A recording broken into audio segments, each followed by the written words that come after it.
On November 25th, Kyrgyzstan announced that it had arrested the Chinese CEO of a gold mining company. The executive is accused of causing massive environmental damage. This comes as public concern over Beijing's influence in the country has been rising. The firm, Chemomin Resource Group, operates a gold mine in the northern region of Kelaman, Kyrgyzstan. It is primarily involved in gold exploration and mining.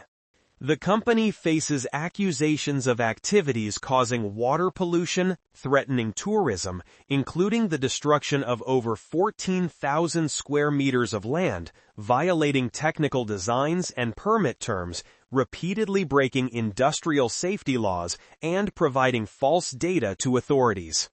According to a ruling by a court in Bishkek, the CEO has been held in pre-trial detention by the National Security Committee.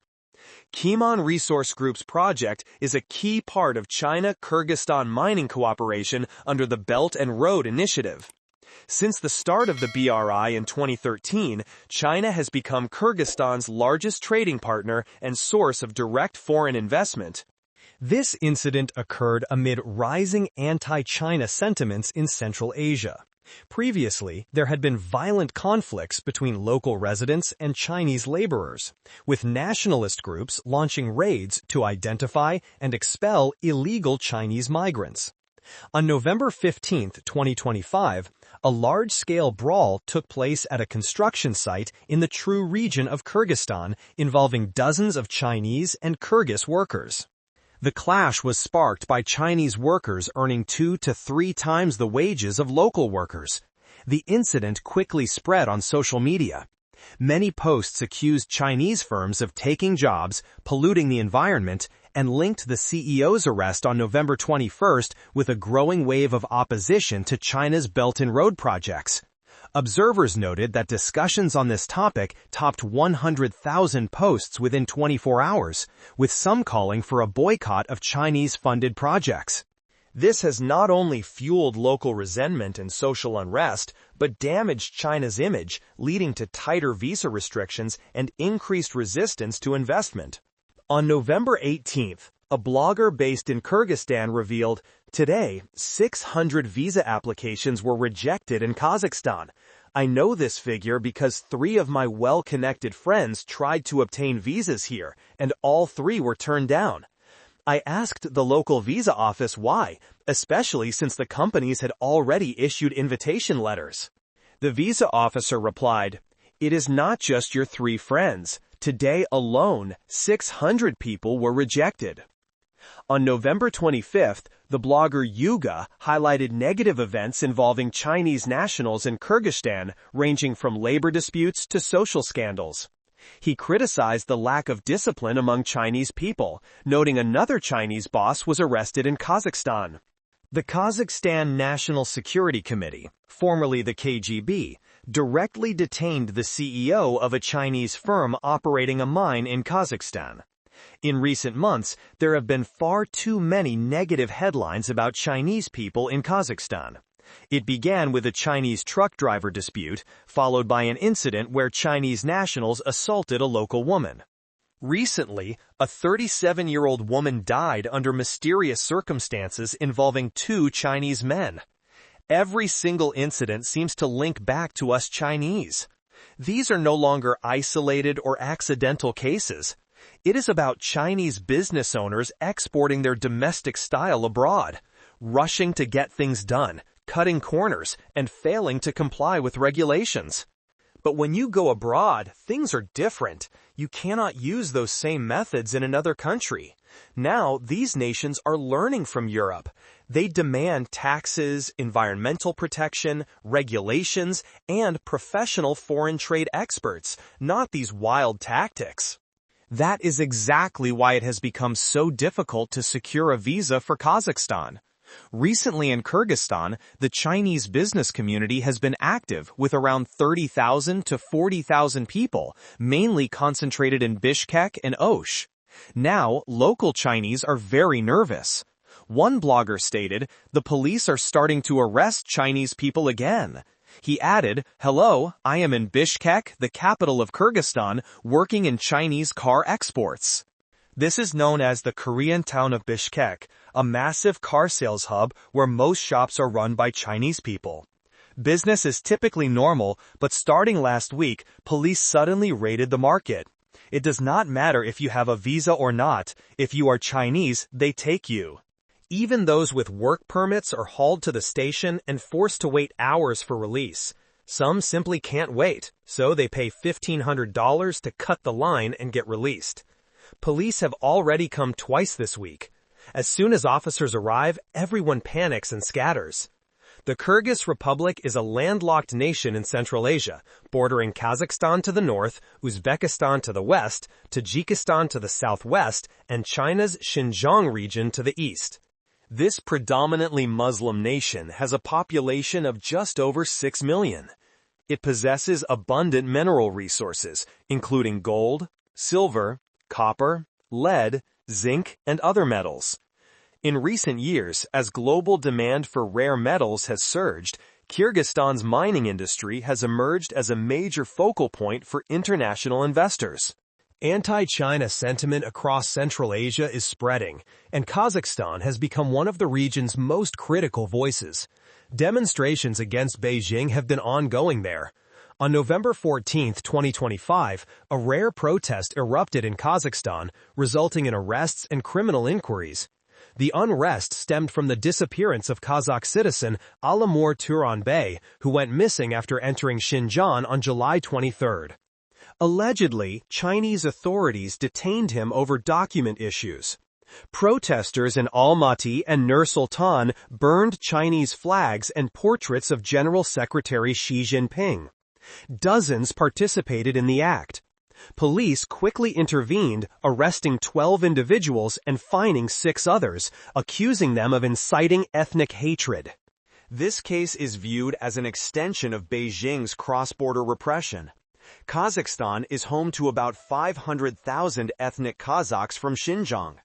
Erhan, a scholar studying Central Asian issues, noted that cross-border detentions often involve information blackouts. He stated that Alanor Torgan's family received no official written documents from the Chinese government, and as the situation dragged on, the details remained unclear. He argued that when China detains Kazakh citizens, they should notify the Kazakh authorities. Similar to Kyrgyzstan, anti-China events in Kazakhstan mainly focus on concerns regarding human rights violations, economic penetration, and social dissatisfaction sparked by Belt and Road projects. Kazakhstan is also a key player in China's Central Asian diplomacy. Over the years, China has invested heavily in Kazakhstan's oil and gas sectors. Local media report that a quarter of Kazakhstan's oil is now extracted by Chinese enterprises. Through massive infrastructure projects under the Belt and Road Initiative, Beijing has firmly established its presence. Public data shows that as of 2023, China's cumulative investment in Kazakhstan reached approximately $25.3 billion. According to research organizations, in the first half of 2025, Kazakhstan was the primary recipient of Chinese investment in Central Asia, with inflows of around $23 billion. There are more than 224 industrial projects involving Chinese investment in the country, totaling a project value of about $66.4 billion. The 5 Central Asian nations lie at the crossroads of Russia and China's spheres of influence. Boasting rich strategic mineral resources, Kazakhstan is a leading producer of uranium.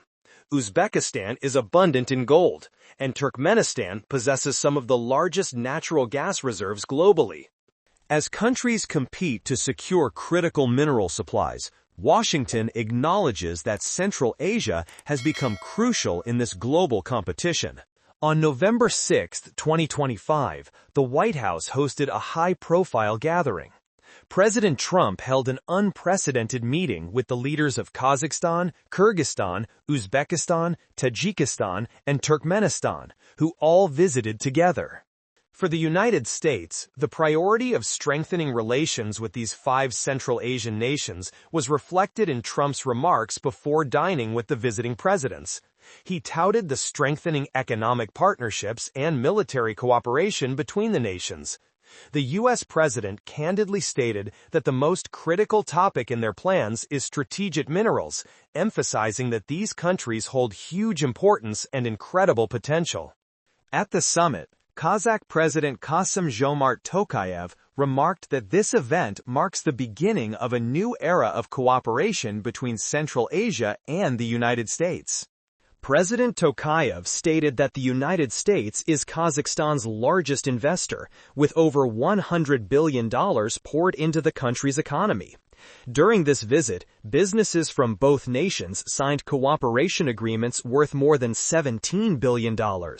He further emphasized that the potential for economic collaboration in areas like energy, key minerals, and industry is valued at over $500 billion. Tokayev reassured U.S. investors of his personal commitment to supporting these initiatives.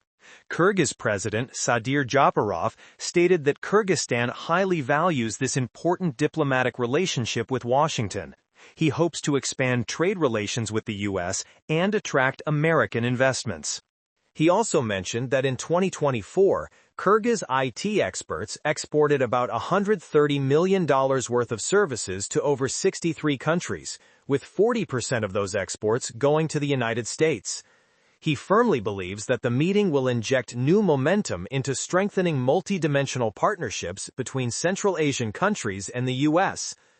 Tajik President Emomali Rahman told Trump that Tajikistan hopes to expand its economic and trade cooperation with the U.S. He proposed using the country's rare earth reserves to assist in the production of next-generation artificial intelligence data centers. The leaders of these 5 Central Asian nations have all voiced a strong desire to broaden and deepen ties with the United States. This shift undermines the previously one-sided propaganda from Beijing. Currently, Washington is actively seeking to fortify supply chains for strategic resources such as rare earth elements, uranium, and copper. These materials are vital for high-tech hardware like smartphones, electric vehicles, and fighter jets.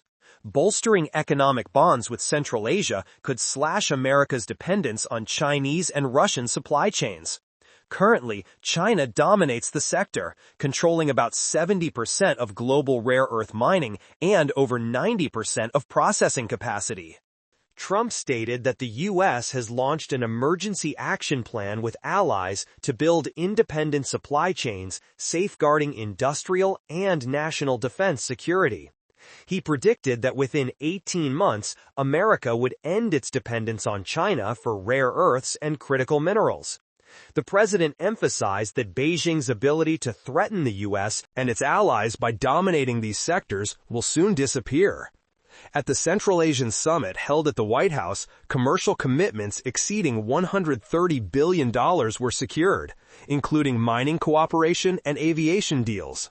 A joint economic cooperation declaration was also released, outlining strategies to tighten bonds in trade, energy, education, and digital technology. It is worth noting that the Trump administration assisted the U.S. firm Cove Capital LLC in acquiring a 70% stake in 2 tungsten mines from Kazakhstan's sovereign wealth fund, which will retain 30% ownership. Cove Capital also reached an agreement with Uzbekistan's Ministry of Mining to conduct geological exploration in potential mining zones.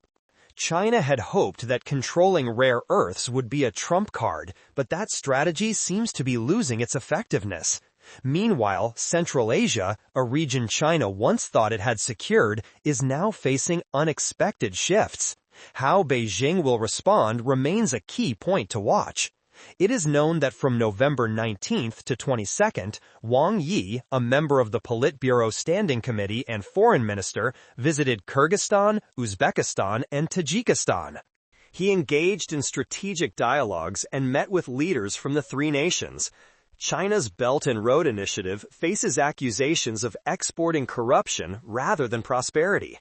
On July 17th, a joint report by Fudan University and Australia's Griffith University revealed that in the first half of 2025, the total value of BRI projects hit a record $123.2 billion, exceeding the full-year total for 2024. Of this, Central Asia received $24.3 billion in investment, a 257% year-on-year surge, ranking first globally. While these figures suggest prosperity, they have sparked widespread controversy.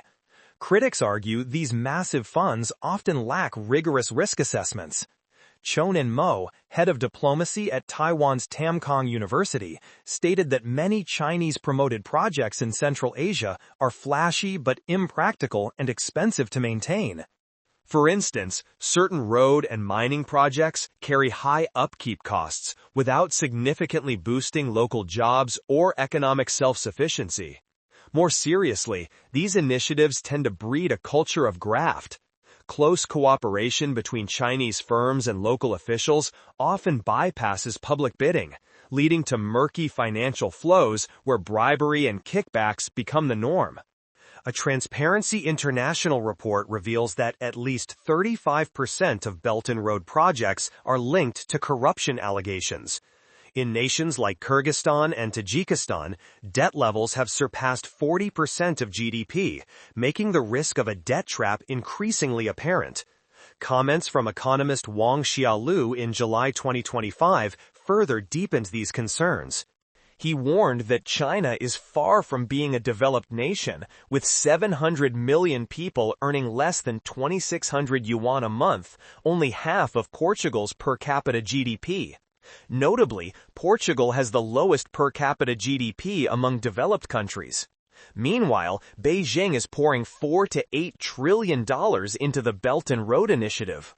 Wang noted that government land sale revenue reaches 8 or 9 trillion yuan annually, with unclear destinations for the funds, while total BRI investment lacks transparent auditing. He called for accountability. How is this money spent, and what is the return? With roughly 60 countries involved, how many officials would face justice if a thorough investigation were held? Wang's perspective echoes long-standing criticism, and netizens on social media have voiced similar doubts. If half of China's economic growth over the last decade had gone into public welfare, improving healthcare, education, and pensions, people's purchasing power and quality of life would have improved significantly.